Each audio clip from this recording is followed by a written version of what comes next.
Boa noite a todos. Vamos dar início à nossa reunião, né? Sejam todos muito bem-vindos.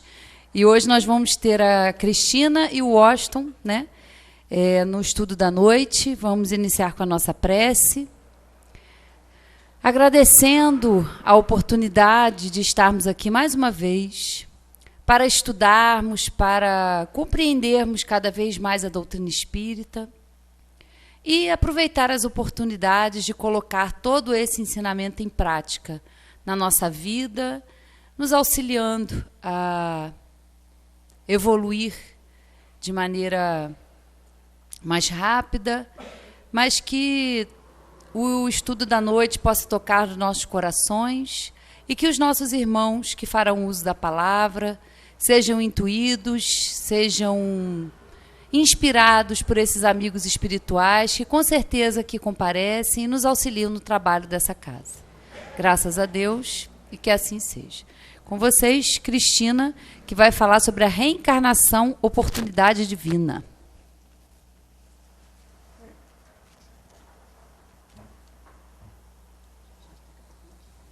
Boa noite a todos.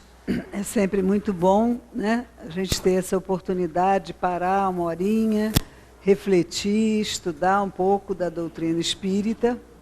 E a gente hoje vai começar falando, né, no Livro dos Espíritos, no capítulo 4, a pluralidade das existências, né? E Kardec pergunta aos espíritos: a alma que não atingiu a perfeição durante a vida corpórea, como acaba de depurar-se? Submetendo-se à prova de uma nova existência. E aí, Kardec completa a pergunta dizendo como é que ela realiza essa nova existência? Pela sua transformação como espírito, e como é que se dá isso nas vidas sucessivas que a gente tem, né? Ao se depurar, a alma sofre, sem dúvida, uma transformação, mas para isso ela necessita da prova da vida corpórea. Somos seres imortais, né? Nossa verdadeira casa é a espiritual, a vida espiritual é a verdadeira vida. Mas para que a gente saia do simples ignorante e chegue à perfeição que nos é possível, porque somos eternos e imortais e seremos todos perfeitos, né? A gente precisa dessas provas, dessas vindas para o mundo corpóreo, para que a gente possa nos burilar nesse embate que a gente tem diário, que a gente possa ir nos vencendo as nossas imperfeições e que a gente possa, então, nos depurando, a gente vai atingir um patamar, né? E aí, Kardec pergunta, qual é a finalidade da reencarnação? É uma expiação? É o melhoramento progressivo da humanidade? Sem isso, onde estaria a justiça? A justiça de Deus, né? Se a gente tivesse uma única vida e fosse ou eternamente para o céu, ou eternamente para o inferno, isso não seria justo, né? Ele é o Pai amoroso que quer que a gente aprenda, né? Que nos conhece, que acredita em nós. E por isso nos dá essas oportunidades de, como numa escola, né? A gente na Terra tem escola, a gente vai galgando as séries até que a gente possa ampliando os nossos conhecimentos, né? E na 168, Kardec pergunta, o número das existências corpóreas é limitado ou o espírito se reencarna perpetuamente? A cada nova existência, o espírito dá um passo na senda do progresso. Quando se despojou de todas as impurezas, não precisa mais das provas da vida corpórea. Então, quando o espírito se depurou completamente, ele não precisa mais. E aí, em que ele se transforma depois da sua última encarnação? Num espírito bem-aventurado, um espírito puro. Então, nós todos estamos a caminho. Né? Se a gente pensa, mas eu tenho muito defeito, né? Eu tenho muitas paixões, não importa. Nós estamos a caminho, exatamente para a gente ir crescendo e ir superando as nossas dificuldades, né? O homem, mais à frente nesse mesmo capítulo, né, tá assim, o homem que tem a consciência da sua inferioridade encontra na doutrina da reencarnação uma consoladora esperança. o pensamento de que essa inferioridade não o deserdará para sempre do bem supremo e que poderá conquistá-lo através de novos esforços, o ampara e lhe reanima a coragem. Então, a doutrina espírita, né, ela é muito consoladora, porque ela nos dá essa certeza e essa esperança e essa força, porque ela mostra que depende de nós e do nosso trabalho chegar mais rápido ao nosso objetivo. Aqui está escrito assim, o homem que tem a consciência da sua inferioridade, né? Muitas vezes a gente não tem. A gente está envolvido nas coisas do mundo, está inserido nesse planeta, né? E às vezes a gente não tem, a gente se acha bonzinho, a gente acha que a gente já evoluiu, sim, com certeza. Mas a gente não consegue identificar muito que a gente ainda é inferior, né? E aí, estamos aqui para sarar e não ferir, para amar e não odiar, para criar e não destruir. Por que eu achei importante trazer isso, né? Porque ferir, odiar, destruir, a gente já sabe, né? A gente vem lá de muitas e muitas existências que a gente já fez isso. Já foi essa a forma com que a gente se utilizou para sobreviver, ou que a gente acreditou que era a melhor forma, né? A vingança, o orgulho. Mas a gente precisa saber que a gente está aqui, que é para sarar a si mesmo e ao outro, né? Para amar, para criar. É isso que nós viemos fazer aqui. E aí, no Evangelho segundo o Espiritismo, no capítulo 16, tem a parábola dos talentos, né? E por que eu tirei esse texto aqui? Porque quando nós somos convidados para essa encarnação, né, nós somos convidados, nós temos essa oportunidade de reencarnar na Terra, para a gente ter novos aprendizados, todos nós temos talentos. Todos nós temos muitos talentos. Mas a gente, na nossa inferioridade, começa a pensar, mas se eu fosse igual a fulano, eu faria mais. Porque não sei quem, né, é mais capaz que eu. Então, é ele que devia fazer.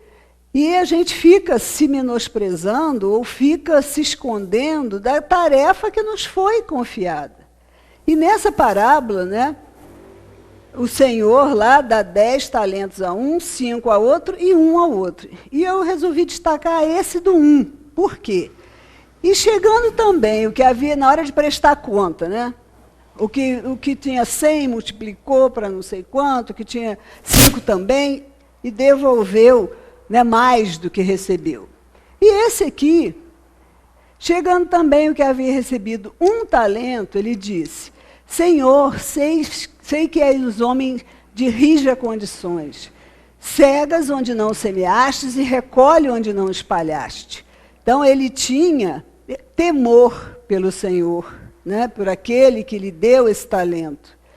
E temendo, ele ficou com medo de utilizar aquilo que foi dado a ele. Ele foi e escondeu o talento na terra. E eis aqui é o seu. Então ele só dá 1 talento de volta para o Senhor. Por que ele faz isso? Porque ele teve medo. E nós, muitas vezes, nos identificamos com este personagem, né, que se encolheu. A gente chega nessa encarnação com os nossos planos, com as coisas que a gente quer realizar, porque a gente já escolheu na outra vida. E quando a gente chega aqui, a gente tem medo. A gente se envolve nas coisas do mundo, nas coisas desse planeta, e fica com medo de se mostrar, de fazer o que veio para fazer. Se envolve com a rotina, que é desgastante, e esconde o nosso talento. Os nossos talentos, né? E quando o Senhor depois diz a esse servo, né, que ele tirou o talento do que ele tinha, deu para o outro que tinha 10, e ainda diz que ele ia sofrer, né, no fogo, sei lá. no ranger de dentes, lá haverá ranger de dentes. O que significa isso também, né? Porque a todo que tem, dar-se-lhe-á e terá em abundância. Foi isso que estava finalizando essa parábola. E é o que não tem, tirar-se-lhe-á até o que parece que tem. Então, isso parece de uma crueldade, não é? E nos causa mais temor ainda, mas mais à frente os Espíritos nos explicam o que tem a ver, né?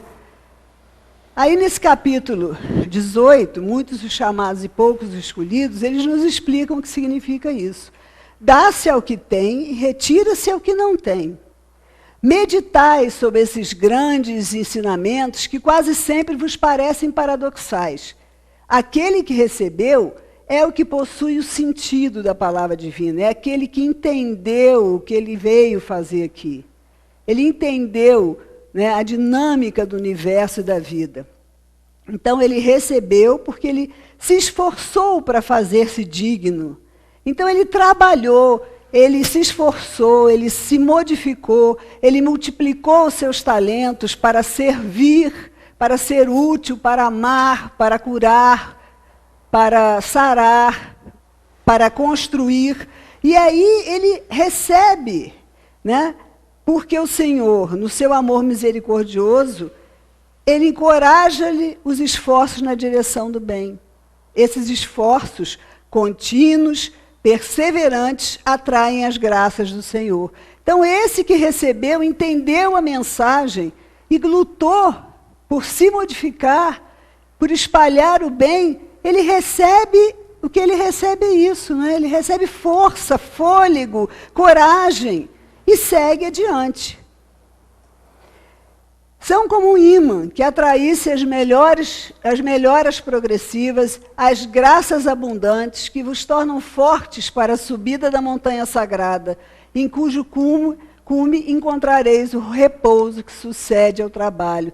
Então é essa força, né, que os Espíritos vêm nos esclarecer que a gente deve ter, de colocar tudo aquilo que a gente tem de bom, regar essa planta do bem que tem dentro da gente, cada um com os seus talentos, pode ser pouquinho, outro pode ter mais, mas a gente tem o talento necessário para a gente sobrepujar as dificuldades desta encarnação, aprender o que a gente precisa aprender, né? E o que é? Tira-se aquele que nada tem ao que tem pouco. Tomai como um ensino figurado. Abrir vossas inteligências e os vossos corações, procurai ver pelo Espírito, compreendei com a alma o que nos é tirado, não é? Por que isso? Lá no Moisés prometeu não só tirar o povo que era prisioneiro no Egito, mas além disso, ele prometeu a terra prometida, né? Canaã, a terra prometida. Só que os espíritos que ali começaram a ir pelo deserto, eles esperavam chegar, eles queriam a terra prometida, mas eles não queriam o deserto. E passaram 40 anos no deserto. Simbolicamente também o número de anos, mas aquelas dificuldades do deserto, é o deserto que nos transforma. É o deserto que ia tornar aqueles cidadãos dignos da terra prometida. Então, esse crescimento que a gente tem é um processo, onde a gente quer só chegar lá na perfeição, a gente quer só ter tudo de bom, a gente quer ser sábio. Quando a gente encontra alguém sábio, poxa vida, mas que pessoa iluminada. Mas ninguém se pergunta o caminho que essa pessoa trilhou para ter iluminação. Não vem nada de graça, não desce do céu, né? Então, qual é o sentido disso? Não é Deus quem retira daquele que pouco havia recebido, mas é o seu próprio Espírito que, pródigo e descuidado, não sabe conservar o que tem e aumentar, fecundando-a, a migalha que caiu no seu coração. Tem aquela parábola, né, do filho pródigo.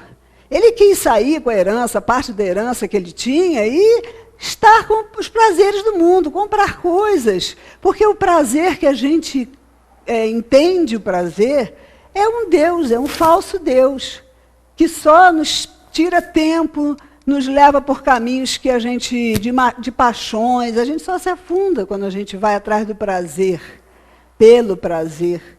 Agora, quando a gente está em busca da felicidade, aí é outra história, né? Então, o espírito do pródigo e descuidado, né? O filho que não cultiva o campo de trabalho, que o trabalho do pai conquistou para deixar de herança, vê esse campo cobrir-se de ervas daninhas. Será o seu pai quem lhe tira as colheitas que ele não preparou? Em vez de acusar aquele que tudo lhe deu, como se lhe houvesse retomado os bens, deve acusar-se a si mesmo, que é o verdadeiro responsável pela sua miséria, e arrependido e ativo, entregar-se corajosamente ao trabalho. Vamos imaginar, né, de fato, essa figura aí, né, de um campo que estava plantado, estava tudo certinho, e você recebeu aquele campo. Se você não cultivou, o mato cresce, a colheita, né, vem a chuva, enfim, vai destruir aquilo. Imagina o trabalho que não dá manter aquilo, cultivar, como todos os agricultores, né, têm, de manter a terra limpa, de adubar, de estar ali acompanhando, de tirar as pragas. Então, se a gente deixa a coisa acontecer, a gente não pode culpar Deus. Eu sou tão sem sorte. Porque a grande questão aqui nesse trecho é a responsabilidade. Nós precisamos entender que somos os responsáveis pelo nosso caminho. Não é pai, não é mãe, não é governo, não é patrão, não é filho, somos nós. Quando você se diz enganado, né? Mas eu não entendia isso porque me ensinaram de outro jeito. Te ensinaram, mas você também não procurou ver outras opções de ver o mundo, né? A gente sempre tem várias possibilidades. Então, não é porque te ensinaram que você morre e depois seu corpo vai ressuscitar, que você vai ficar no céu eterno e você vai chegar do outro lado e vai ver que não é isso, que a culpa é de que te ensinou. Não tem culpa. Né? Você também não procurou saber outras coisas, ver o que mais batia no seu coração. Você não procurou a responsabilidade. Quando a gente se sente perseguido, magoado, acha que ninguém gosta da gente, ninguém liga para a gente, é muito difícil nesse momento perceber que nós somos responsáveis também. O que eu estou fazendo, que eu estou gerando nas outras pessoas, essas atitudes que estão me deixando de lado, ou que não estão gostando de mim, o que eu estou fazendo? Responsabilidade é uma coisa muito séria, e que a gente precisa não temer ter responsabilidade, é uma coisa boa, ninguém vai fazer nada por mim. Eu é que vou fazer, para sair de onde eu estou e dar um passo à frente. E aí eu posso estar arrependido, mas eu preciso estar ativo e corajosamente partir para o trabalho de me modificar. Isso aí é muito importante, né? Que arroteie o solo ingrato com o esforço da própria vontade, que lavre a fundo com a ajuda do arrependimento e da esperança, que nele atire confiante a semente que escolheu, como boa entre as mais. Somos nós que fazemos as escolhas. Sempre. Quanto mais evoluído estiver, melhores escolhas faremos. Mas enquanto a gente está a caminho, fazemos escolhas ruins, sim. Mas a gente só aprende assim. Que o regue com o seu amor e a sua caridade. E Deus, o Deus do amor e caridade, dará àquele que já tem. Então ele verá os seus esforços coroados de sucesso, e um grão a produzir 100 e outro 1000. Coragem, trabalhadores.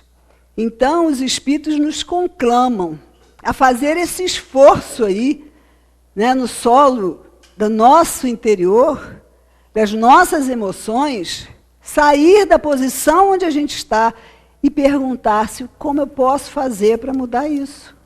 Eu não estou gostando, eu estou sofrendo, não está bom, não está dando bom resultado. E aí, a gente, como o filho pródigo, uma hora, cansar de tanto bater cabeça, e olhar para o Pai e dizer, me aceita de volta. Eu não sei o que eu faço. Do meu jeito não está dando certo, Deus. Eu estou tentando, mas só estou fazendo besteira.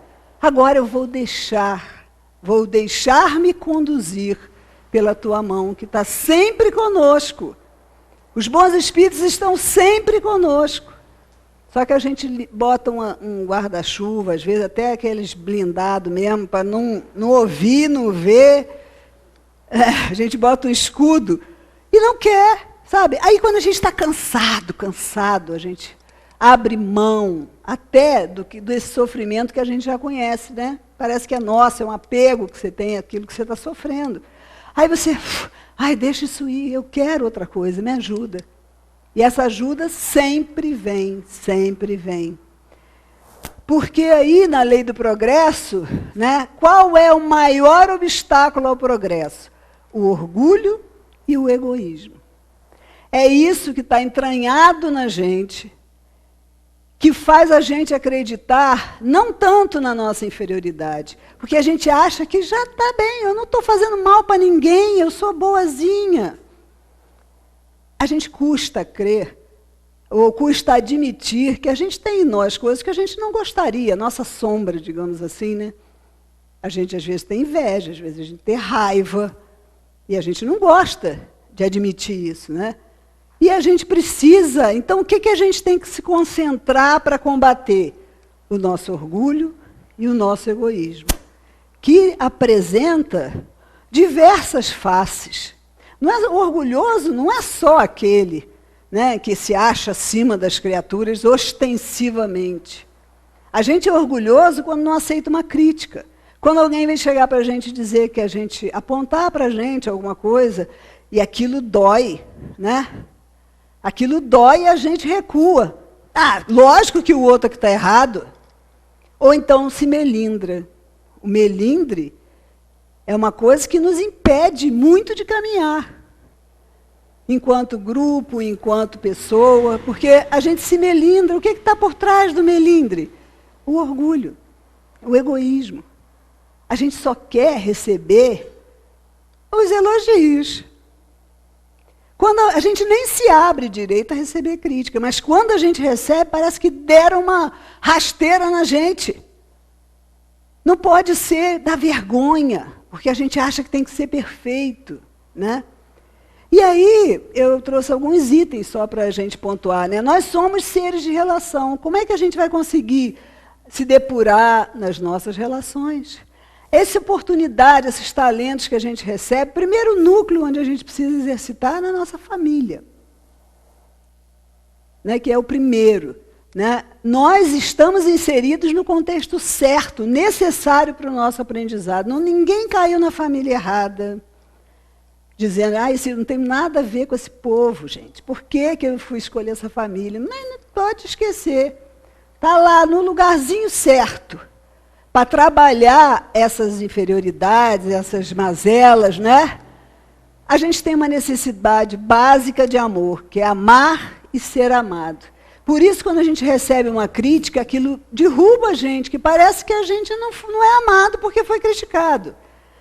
Não é a nossa atitude que não está legal. A gente toma como se a gente fosse uma porcaria. Tudo. Exagerados, né, que somos. E a gente faz tudo para ser amado, para ser aceito. Às vezes vai até contra os nossos princípios, se magoa, porque a gente quer ser aceito a qualquer preço. Mas a gente esquece que primeiro a gente tem que se amar, se respeitar, para depois poder ter essa, né, com os outros. Né? E a gente vai aprendendo várias formas de se relacionar para a gente conseguir isso, né? Ser amado. Uma é se você ser controlador. Achar que só você, que você é uma pessoa que precisa controlar as situações todas. Você precisa ter aquilo na sua mão, que se você não controlar tudo, meu Deus, o que vai ser? Vai ser do jeito que tiver que ser. Não somos deuses. Então, a gente quer controlar as pessoas que a gente ama, que elas façam aquilo que a gente acha certo, mas não é para ser assim. Cada um de nós veio com os seus talentos, com o seu pensamento. E esse negócio de querer controlar tudo engessa a vida. E eu não consigo relaxar, porque é tanta coisa que eu tenho para controlar, que no final das contas eu espremo tanto que sai pelo meio dos dedos, e aí eu fico extremamente frustrado. Me sentir amado? Às vezes sim. Mas o custo disso, né, para você, tem que deixar aí. O crítico, a crítica também é uma forma de controle, né? Existem pessoas que são altamente críticas, ficam espetando os outros só nas mazelas dela, né? Soltando uma piadinha aqui, outra ali, também é uma forma de controle. Porque eu não falo claramente que eu não gostei do que você fez, mas fico te espetando. É uma forma de se relacionar que, quando a gente joga carvão em alguém, a gente fica mais sujo do que a pessoa. E isso é uma forma da gente se sujar. Você espeta o outro, mas você que fica cheio de furo.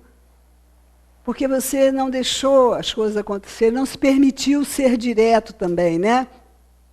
A vítima. A vítima é aquela pessoa que, como o nome diz, vítima. Se eu sou uma vítima, alguém é um algoz. Então eu não tenho responsabilidade de nada, eu sou só uma vítima. E isso é uma forma de manipulação muito grande para ser amado.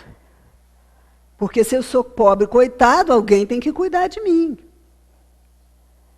Cuidado, que isso dá o efeito contrário, porque a pessoa não quer chegar nem perto, né? Porque você que está perto é que deve ser o algoz, né? Se a pessoa é a vítima, é você que fez alguma coisa. Então, uma forma que a gente precisa estar atento, precisa olhar para a gente mesmo e ver se a gente faz isso, né?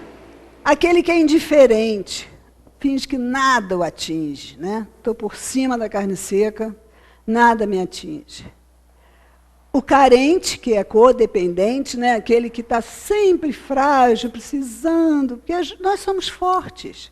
Em alguns momentos, óbvio, a gente precisa de colo, a gente precisa de carinho, mas a pessoa que é codependente, ela joga o peso, a responsabilidade dela, o poder pessoal dela, toda assim em cima do outro, fala aí, ó, cuida de mim. Se você não for feliz, eu não vou ser feliz. Olha que responsabilidade, alguém tem essa responsabilidade? Não. Só eu tenho a responsabilidade pela minha felicidade, né? E aí a gente tem resistências de sair desses lugares que a gente se coloca, que a gente acaba ficando confortável, né? E eu gostei muito disso aqui, que eu recebi, que eu achei muito interessante. Meu mentor, meu anjo de guarda, tentando me fazer ver onde eu preciso melhorar, né? A gente resiste tanto de sair desse lugar, que quase que joga a gente lá para a gente ver. É aqui que você precisa, né? É esse orgulho, que é esse melindre todo, é esse medo de se lançar adiante, de ser criticado. E aí, vou rapidinho passar, que eu já estou quase no tempo, né? No Evangelho segundo o Espírito, bem-aventurados os misericordiosos. Se teu irmão pecar contra ti, vai e corrige-o entre ti e ele. Se te ouvir, ganhado terás a teu irmão. Por que isso é tão importante? Nós damos a volta, né? Se eu fiquei muito magoado com uma coisa que uma pessoa me fez, eu vou e espalho aquele climão por todos. Mas eu não chego e chamo a pessoa, porque a gente não adivinha o que está na cabeça do outro. Às vezes eu acho que a pessoa fez aquilo porque ela quis me humilhar, porque ela quis, sei lá. Mas se eu fosse conversar com ela, falar, olha, eu me senti tão mal com esse fato que aconteceu, e a pessoa puder explicar o que ela estava pensando, 99,9% das confusões, da maledicência e das rachaduras nas relações não existiriam. E o Evangelho nos diz aí, ó, vai, corrige entre ti e ele somente. Por que a gente tem tanto medo de destruir uma relação se a gente disser o que a gente está sentindo? Precisamos fazer isso. Porque fingir que não está nada acontecendo, a mágoa vai só ficando podre dentro da gente, vai envenenando a gente. A outra pessoa mesmo já tocou a vida, nem está se ligando naquilo. Isso é uma coisa muito séria, né? A misericórdia é o complemento da mansuetude. Vamos nos reconciliar com os nossos adversários enquanto a gente está a caminho. Foi para isso que a gente veio aqui. Não vamos ter mais problemas com mais pessoas. A gente tem que fazer esse movimento contrário, né? De harmonizar, de juntar, não de dividir. O argueiro e a trave no olho, a gente tem muita facilidade de ver o defeito dos outros. E, em geral, o que a gente vê dos outros que a gente não gosta é aquilo que incomoda a gente. Incomoda por quê? Porque a gente, em parte, também tem aquele mesma coisa, aquele mesmo problema. Então, a gente precisa estar atento, né? Não julgueis para não seres julgados. Aquele que estiver sem pecado, que atire a primeira pedra. Nós todos estamos a caminho, meus irmãos. Nós todos, nesse planeta, temos as nossas dificuldades. Então, a gente tem que parar de apontar para o outro, né? E olhar para nós mesmos e nos modificarmos. O quê?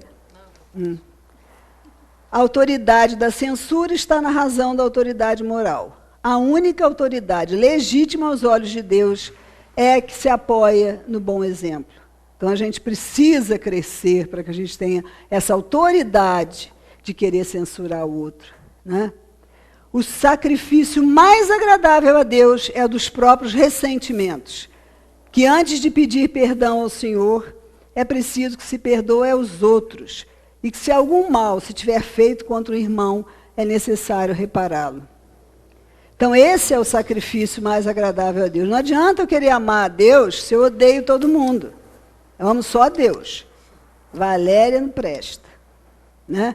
Então, eu tenho que me reconciliar com a Valéria, tenho que ampliar as minhas boas relações, para que eu possa amar a Deus devidamente. E a gente deve pensar muito... Bom, eu quero desaprender para aprender de novo, raspar as tintas com que me pintaram, desencaixotar emoções, recuperar sentidos, de Rubem Alves, né?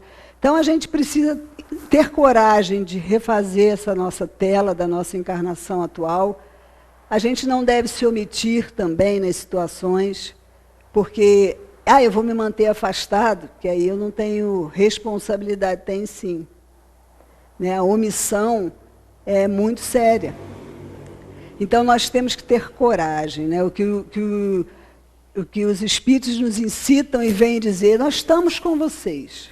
Coragem, passos adiante, porque estamos todos a caminho.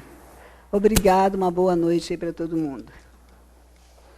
Bom, e agora nós vamos passar para o Washington, que vai falar das provas e expiações como mecanismo evolutivo.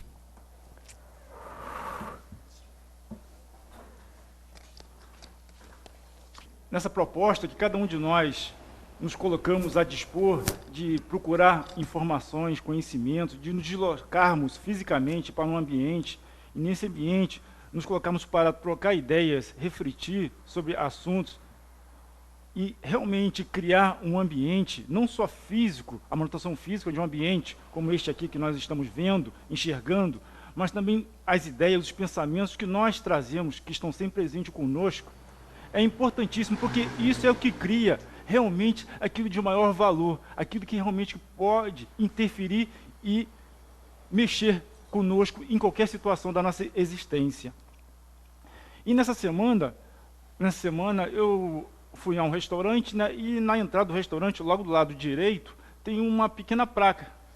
Uma placa interessante que, assim, toda semana eles colocam umas mensagens interessantes lá, o pessoal que vai lá almoçar. E nessa semana eu achei interessante que estava escrito assim: as coisas não ficaram mais fáceis, você evoluiu, pratique paciência e tolerância. E isso, eu refleti sobre isso, eu achei muito interessante, e isso me fez trazer esse tema na noite de hoje, que é falar sobre provas e expiações com mecanismo evolutivo. E que tem a ver com esse processo nosso, nessa grande oportunidade que nós somos. Nós somos uma alma individual, criada por Deus, e com grande potencial. Um potencial enorme em cada um de nós, mas que esse potencial ele deve ser buscado, deve ser trabalhado, deve ser cada vez mais chamado a se apresentar. E isso são as oportunidades que Deus nos dá. Sempre. Seja em que plano estivermos. E isso por quê? Porque nós somos destinados a conhecer, a adquirir e a possuir tudo. Tudo. Mas esse tudo é o que nós, na medida que vamos avançando nessa escala de conhecimento e entendimento, nós vamos entendendo esse tudo. Que esse tudo é o desenvolvimento da nossa inteligência, da nossa moral, a partir de todo um espetáculo, de toda uma situação que nos colocamos. Mas aí pensamos, como pode? Pois poderia conseguir o homem tudo isso numa única existência. Porque quando falamos tudo que existe no mundo, nesse nosso planeta, existe uma biodiversidade, muitas possibilidades, riquíssimas, que uma só existência, de 100, 200, 300, 400 anos, não caberia, não comporia as oportunidades de entendimento e compreensão que tem neste planeta que nós existimos. E continuando, poderia a alma, numa vida única, desenvolver o seu entendimento, esclarecer a razão, fortalecer a consciência, assimilar todos os elementos da sabedoria? É para nós perguntarmos e refletirmos. Seria numa única existência daria para isso tudo? Desenvolver a razão, a consciência, o trabalho, as dimensões das relações familiar, social, profissional, que tanto para nós é caro e nos pesa e nos faz um esforço tamanho para desenvolver e entender não só a nós, mas os outros ao qual estamos envolvidos? Caberia numa única só existência? E isso é para nós refletirmos e pensarmos que não caberia. Mas, em contrapartida, nós vemos no universo, nós vemos no nosso planeta, tanta harmonia, tanto colorido, tanta integração entre os elementos minerais, vegetais e animal, e o homem, acima disso aí, tanta riqueza, tanta coisa a ser usufruída, a ser apreendida. E refletimos, uma única existência seria muito pouco, seria algo muito pobre.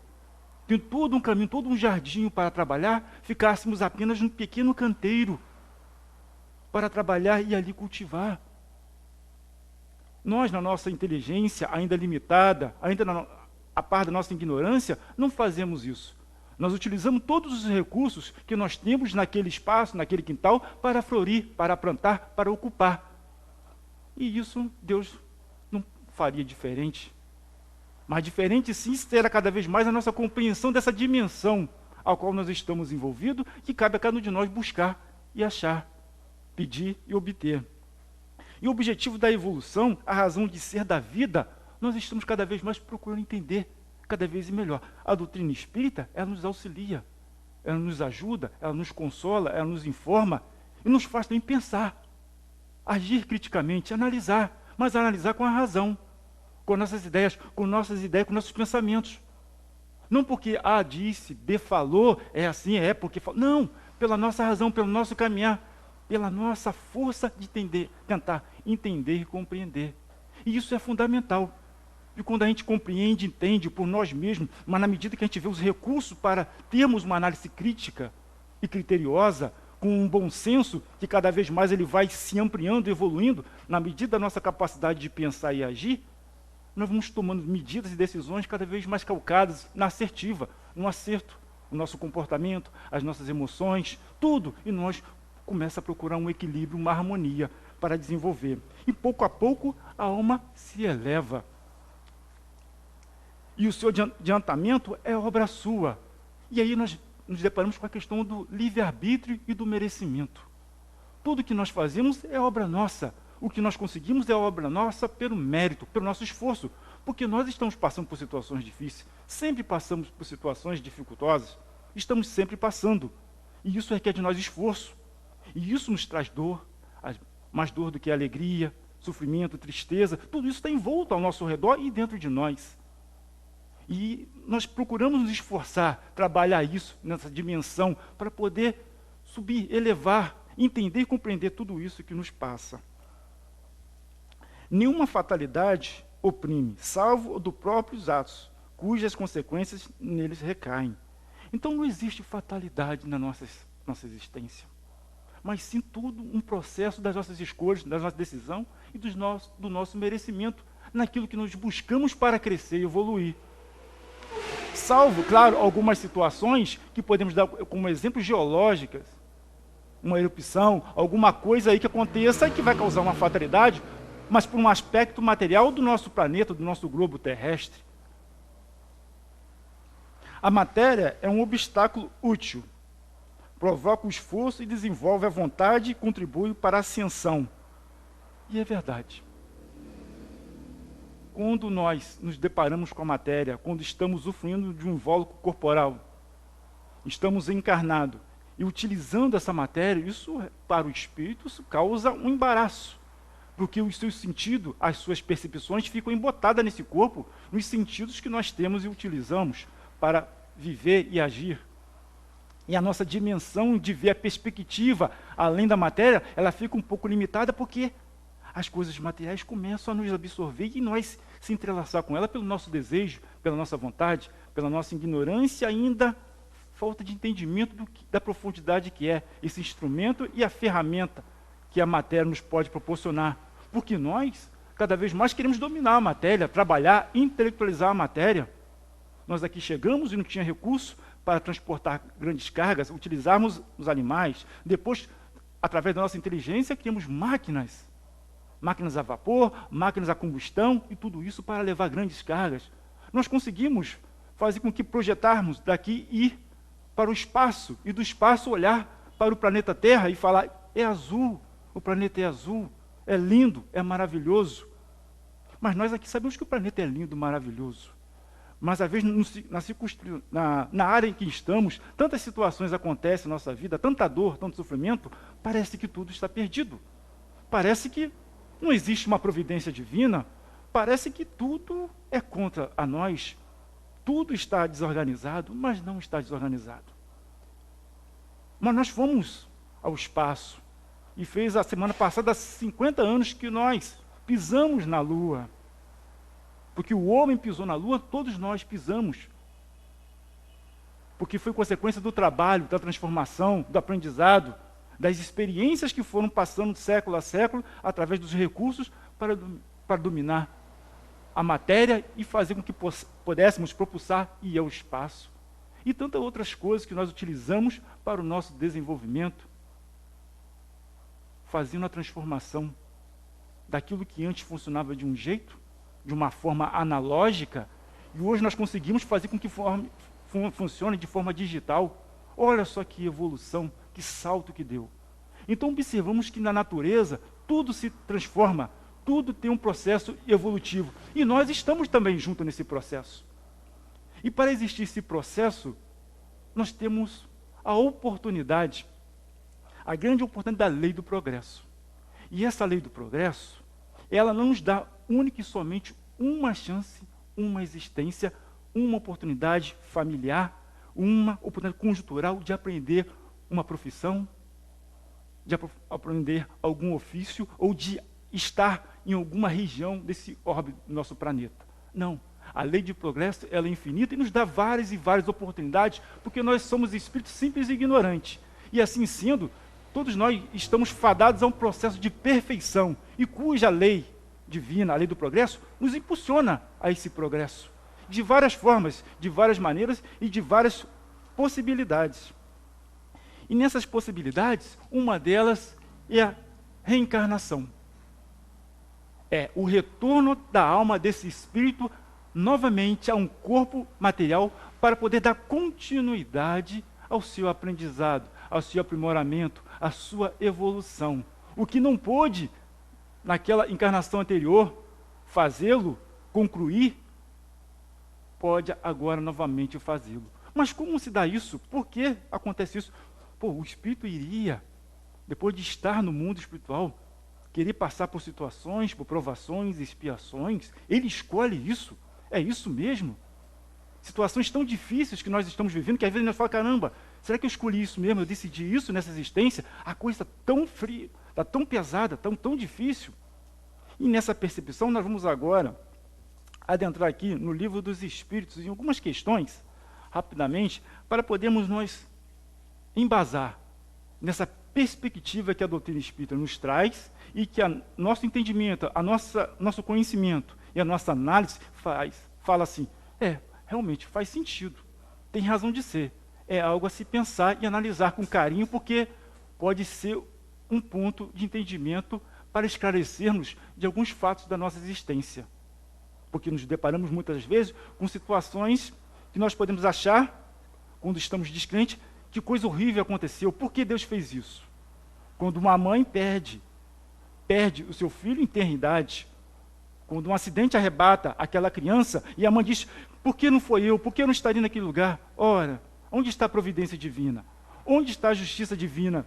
Que só deu uma oportunidade para aquela criança, para aquele espírito encarnar, e tão tenra idade, nem pôde usufruir da sua capacidade cognitiva. Ter morrido? Não. Temos que pensar e analisar. E nesse processo de continuidade, vamos ver aqui as questões das provas. A que nós, estando no mundo espiritual, escolhemos, decidimos e observamos. Porque as oportunidades não são impostas, mas são de acordo com a nossa capacidade e o nosso entendimento. No Livro dos Espíritos, na questão 258, onde está aqui a escolha das provas, vamos ler esse pedaço aqui. No estado errante, o estado errante aqui, a palavra errante aqui, ela não tem o sentido de errar, de erro, não, mas sim um período transitório em que o espírito fica entre uma encarnação e outra no mundo espiritual. Então, quando nós desencarnamos, nós retornamos ao mundo espiritual. E no processo até outra nova oportunidade de encarnar em um núcleo familiar, nesse interim é chamado de erraticidade. Então, fala que o espírito é errante. No estado errante, antes de novas existências corpóreas, o espírito tem consciência e previsão do que ele vai acontecer durante a vida. Ele mesmo escolhe o gênero de provas que deseja sofrer. Nisto consiste o seu livre-arbítrio. Outra aqui. Se o espírito escolhe, a 259, se o espírito escolhe o gênero de provas que deve sofrer, todas as tribulações da vida foram previstas e escolhidas por nós? Interessante, né? Será que todos os mínimos detalhes, toda a circunstância que está acontecendo conosco agora, já estava escrito? Já estava já carimbado, vai acontecer? E vamos analisar isso. Que isso é muito importante na nossa compreensão e entendimento. Todas não, pois não se pode dizer que escolhestes e previstes tudo o que vos acontece no mundo, até as menores coisas. Escolhestes o gênero de provas. Os detalhes são consequências da posição escolhida e, frequentemente, de vossas próprias ações. Se o espírito quis nascer entre malfeitores, por exemplo, já sabia a que deslize se expunha, mas não conhecia cada um dos atos que praticaria. Esses atos são produtos de sua vontade ou de seu livre-arbítrio. O espírito sabe que, escolhendo esse caminho, terá de passar por esse gênero de lutas e sabe de que natureza são as vicissitudes que irá encontrar, mas não sabe quais os acontecimentos que o aguardam. Os detalhes nascem das circunstâncias e da força das coisas. Só os grandes acontecimentos que influem no destino estão previstos. Se tomais um caminho cheio de desvios, sabeis que deveis ter muitas precauções, porque corres o perigo de cair, mas não sabeis quando cairás. E pode ser que nem caias, se fores bastante prudente. Se ao passar pela rua uma telha te cair na cabeça, não penseis que estava escrito, como vulgarmente se diz. Então não tem maktub. Estava escrito, aconteceu, sim, a minha vontade ou não. Não isso. Nós temos a oportunidade de escolher o gênero das nossas provas e no processo dessa caminhada encarnado, nós utilizamos o nosso livre-arbítrio para decidir as coisas, para pensar, para medir, para tomar as melhores decisões e oportunidades para o nosso desenvolvimento. Então as coisas acontecem não porque estava escrito, ou não acontece pelo acaso das coisas, mas sim pelo conjunto de situações com as quais nós estamos envolvidos, aos quais nos direcionamos, seja pelo nosso pensamento, pela nossa vontade, pelas nossas ações. E nesse processo, aí está o crescimento, aí está o nosso livre-arbítrio conjugado com o mérito das nossas escolhas. E nesse processo, nós crescemos, nós aprendemos, nós aprimoramos. O que quer dizer que não é logo no início, na primeira tacada, na primeira oportunidade, nós já acertamos e tiramos um 10, tiramos um 100. Não. Na maioria das vezes, às vezes acontecem fatos que são recorrentes, mas nós vamos aprendendo pela nossa inteligência. Vou repetir as mesmas situações, o mesmo ponto, a mesma estratégia para isso, aquilo? Não. Vamos realinhar as coisas, vamos readequar ao que realmente eu quero. Qual é o meu objetivo? Qual o significado para mim da vida, da minha existência e qual o valor que eu quero aplicar o meu tempo, a minha inteligência, a minha capacidade, o meu desejo, os meus sentimentos para aquilo ao qual eu busco. São esses valores que nós devemos cada vez mais medi-los à altura da nossa existência, porque são esses que irão contar ponto, estarão presentes conosco em todos os momentos, seja eles os momentos derradeiros da nossa existência, ou seja nos momentos felizes e alegres, mas que temos que ter o equilíbrio, o bom entendimento, a boa compreensão, porque vivemos no núcleo com várias pessoas. E às vezes nós estamos super felizes, mas ao lado de uma pessoa que está triste. Nós não devemos ficar tristes porque a pessoa está triste, mas devemos ter o entendimento e a compreensão e levar um pouco de alegria, de força, de compreensão à tristeza daquela pessoa para ver, calma, não está tudo perdido. Nada acabou definitivamente. Pode haver um novo recomeço. Pode se reescrever de novo uma nova página, mas de maneira diferente, com compreensão diferente. E nesse processo nós fazemos as nossas escolhas, nós tomamos por medida. E continuando na questão 262, como pode o espírito, que em sua origem é simples, ignorante e sem experiência, escolher uma existência com conhecimento de causa e ser responsável pela sua escolha? Somos criados simples e ignorantes. Se eu sou simples e ignorante, como posso antever e prever aquilo que eu quero, aquilo que eu preciso, necessariamente para mim crescer e evoluir? E vimos aqui a resposta dos espíritos a Kardec. Deus supre a sua inexperiência, traçando-lhe o caminho que deve seguir, como fazeis com uma criança desde o berço, mas deixa-lhe pouco a pouco a liberdade de escolher, à medida que o seu livre-arbítrio se desenvolve. É então que ele muitas vezes se extravia, tomando o mau caminho por não ouvir os conselhos dos bons espíritos. É isso aí que podemos chamar de queda do homem. E observando isso, nós vemos isso no nosso núcleo familiar, nas nossas relações de cuidado e de carinho. Às vezes nós explicamos, levamos o entendimento e a compreensão dos filhos, e vai, não faça isso porque acontece isso, não faz aquilo, ele vai sim, vai obedecer, mas chega um ponto que ele começa a ter esse seu livre-arbítrio, sua livre vontade, só é voluntarioso, e vai cometendo as suas situações. Mas já tem lá nele, ele já tem um molde do que é correto, o bom senso de realizar essas coisas, de se organizar, de estar reunido, do que é o caminho correto, das ideias que estão vindo por trás daquele que está dizendo, faz isso, que isso é legal, faz aquilo. Ele vai e faz. Nós temos que ver onde está a satisfação, onde está o retorno disso, porque quando fazemos uma coisa, nós esperamos um retorno. Mas só que a gente tem que ver o retorno, se o retorno é bom para mim, e é um bom para mim que não prejudique o próximo, não prejudique o outro. E nessa relação a gente já vai tendo já uns parâmetros para entender essas escolhas, essas coisas, mesmo ainda tendo um grande grau de ignorância, mas nós sabemos o mal que nós podemos fazer a nós próprios e ao próximo, independente de ter um conhecimento de gênio, de saber de todas as ciências, de prever o futuro. Mas pela experiência, pela observação, e pelo aquilo que nos mexe conosco, nos causa desequilíbrio, nós já temos uma ideia do que possa acontecer. E continuando aqui na questão 872, que é o resumo teórico do móvel das ações humanas. A questão do livre-arbítrio pode resumir-se assim: o homem não é fatalmente conduzido ao mal. Os atos que pratica não estavam escritos. Os crimes que comete não são o resultado de um decreto do destino. Ele pode, como prova e expiação, escolher uma existência em que sentirá arrastado para o crime, seja pelo meio em que estiver situado, seja pelas circunstâncias supervenientes.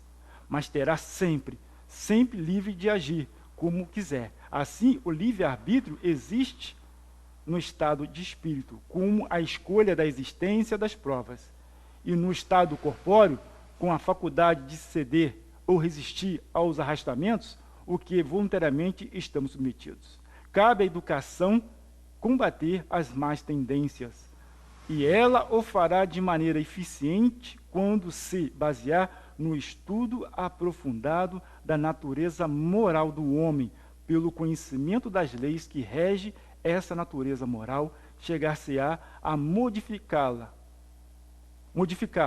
como se modifica a inteligência pela instrução e o temperamento pela higiene. O espírito desligado da matéria, no estado errante, faz a escolha de suas futuras existências corpóreas segundo o grau de perfeição que tem atingido. É nisso, como já dissemos, que consiste, sobretudo, o seu livre-arbítrio. Essa liberdade não é anulada pela encarnação. Se ele cede à influência da matéria, é então que sucumbe nas provas por ele mesmo escolhidas. E é para o ajudar a superá-las que pode invocar a assistência de Deus e dos bons espíritos. Observamos que o fator moral, ele é importantíssimo à nossa compreensão, e isso que nós procuramos cada vez mais, né, a entender e compreender, não só o aspecto da inteligência, da compreensão, do que nós podemos fazer com o potencial, como espírito, mas o aspecto moral, o peso que ele tem, o que ele pode nos proporcionar. E aqui os espíritos relatam isso. Quando estamos no mundo espiritual, querendo, desejando uma nova oportunidade para trabalhar, para passar por uma provação, uma prova, uma expiação, nós queremos avançar, nós queremos elevar, porque o aspecto moral pesa tanto, nos causa tanto desconforto, que nós queremos avançar. E essa oportunidade de estarmos no mundo, plano material nos auxilia, porque aqui nós já começamos com um esquecimento, entre aspas, do passado. Não fica presente na nossa mente, na nossa memória, todos os detalhes, as circunstâncias das nossas existências pretéritas. Isso já nos auxilia. E outra oportunidade de convívio com a qual nós podemos trabalhar e fazer a nossa elevação. Mas quando estamos encarnados, a nossa visão fica diferente. E nós vimos de outra maneira. Nós já vimos como dificuldade, como obstáculo ao nosso progresso. Mas na medida que nós queremos entender e compreender a moral, a filosofia da razão de ser, da vida, do destino, da dor do ser, nós vamos compreendendo melhor isto. Nós vamos já entendendo que o planeta Terra, esse mundo material, não é onde que nós teríamos a felicidade plena, absoluta, a todo momento. Não, não será a felicidade, mas sim a oportunidade de amadurecimento para a nossa elevação, para cada vez mais tenhamos momentos felizes, momentos de alegria e de superação, de entendimento e compreensão das leis que regem, não só as leis materiais, mas as leis do mundo espiritual. E no entendimento do mundo espiritual, a questão moral, ela grita, ela pressente que nós precisamos entender e compreender esse aspecto moral, porque é ele que causa os nossos desequilíbrios naquilo que é mais importante, nos nossos sentimentos de amor, de afeto, de entendimento da lei. Da lei de quem? Da lei de justiça divina, que rege tudo o que existe. Não só no nosso planeta, as leis aqui da matéria, mas todo o universo. Um universo encadeado, harmônico por si.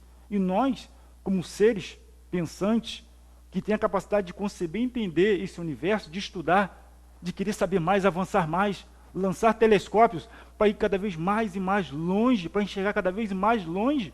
Nós também estamos querendo enxergar cada vez mais e mais longe, através da ótica que a doutrina espírita nos proporciona, através desse mundo espiritual do qual todos nós estamos inseridos, mesmo agora, nesse momento que estamos encarnados, utilizando esse corpo material como instrumento de trabalho para a nossa elevação. Nós também temos os nossos desprendimentos. Todo o corpo aqui, ele repousa, seja à noite ou seja qualquer hora do dia, repousa. E nesse momento de repouso, a alma se desprende desse corpo. Apesar de continuar ainda ligado a esse corpo, ela se desprende, ela está em contato com esse mundo espiritual. Porque esse mundo espiritual não é uma fantasia, não é uma ilusão, não é um conjunto de pessoas que faz um pensamento positivo, existe, e a coisa se materializa. Não, a existência, ela existe por si mesma, pela criação divina. E nós viemos de encontro ao mundo material, Não nascemos na Terra e vamos para o mundo espiritual. Ao contrário, do mundo espiritual nós viemos para aqui trabalhar e desenvolver a nossa capacidade. E nesse processo nós vamos entendendo cada vez mais com a ótica do entendimento, não indo longe nesse universo com o telescópio, mas pela nossa razão, pela nossa observação e pelos nossos sentimentos. Sejam os nossos sentimentos felizes, os nossos sentimentos de perda, uma perda relativa, de vista material, dos nossos entes queridos, das pessoas que convivemos, das pessoas que relacionamos no dia a dia, no trabalho, e que não estão mais aqui, fisicamente, com o qual nós podemos ligar, telefonar, mandar uma carta, ou marcar e encontrar em algum lugar. Nós sabemos e entendemos que elas continuam a existir. E é para existir a sua individualidade, o seu sentimento, o seu carinho. Isso é muito bom, isso é reconfortante para nós, mas ao mesmo tempo nos dá responsabilidade para seguir a nossa caminhada, as nossas provas e expiações. Na prova, nós vemos que o espírito já um pouco amadurecido, ele pede algumas situações na reencarnação, um gênero de reencarnação, para ele poder avançar, aprimorar aquilo que ele já sabe, aquilo que ele entendeu, aquilo que ele já passou e amadureceu. E na expiação, é um processo que o espírito vai vir expiar situações da lei de causa e efeito, com as quais essa oportunidade de reencarnar o ajudará nesse processo de arrependimento, de expiação e reparação, que é significativo nesse processo de reparação, que não é reparar apenas o mal que fez, não, é uma reparação, mas no processo de provação, ele desenvolve, nós aprimoramos, não existe a questão, veio para pagar, não é questão de pagar, veio para aprimorar, e nesse processo resgatar situações e comprometimentos que anteriormente afetou a si e a outros. Então repara, mas nessa reparação há o crescimento, há o desenvolvimento, mas tudo na justiça divina é sempre na medida em que aquele indivíduo, que aquela alma possa suportar, possa trabalhar. Mas vai depender do seu livre-arbítrio, do seu interesse, da sua vontade, da sua compreensão daquilo que realmente é importante para ti. O que mais importa na vida, aonde está seu coração. E nesse processo, nós estamos cada vez mais aprimorando e entendendo, e fazendo das nossas provas algo interessante, para nós crescermos e desenvolvermos, e não fazermos das nossas provas provações, coisas dolorosas que começamos a murmurar, porque é assim, isso é um castigo. Calma, paciência, tolerância, compreensão, equilíbrio e caminhada, porque uma existência física, ela dura 50 anos, 100 anos, pode durar um dia ou só um processo de gestação, mas aquela individualidade, aquele espírito que ali habita, terá todo o infinito de existência para elevar, entender e compreender cada vez mais. Uma boa noite a todos, que possamos continuar estudando e aprimorando a nossa visão, a nossa lente de ver o mundo, de ver dentro de nós e admirar e compreender todo esse universo aí, e ver que nós fazemos parte também dessa harmonia. Não estamos esquecidos num canto da galáxia e nós mesmos temos que se virar. Não. A justiça divina, a organização do universo, que é harmônica, está presente em tudo, até no caos, que nós às vezes pensamos que está tudo acabado e vai acabar tudo em lava. Calma, calma, paciência e tolerância, e continuemos a caminhada.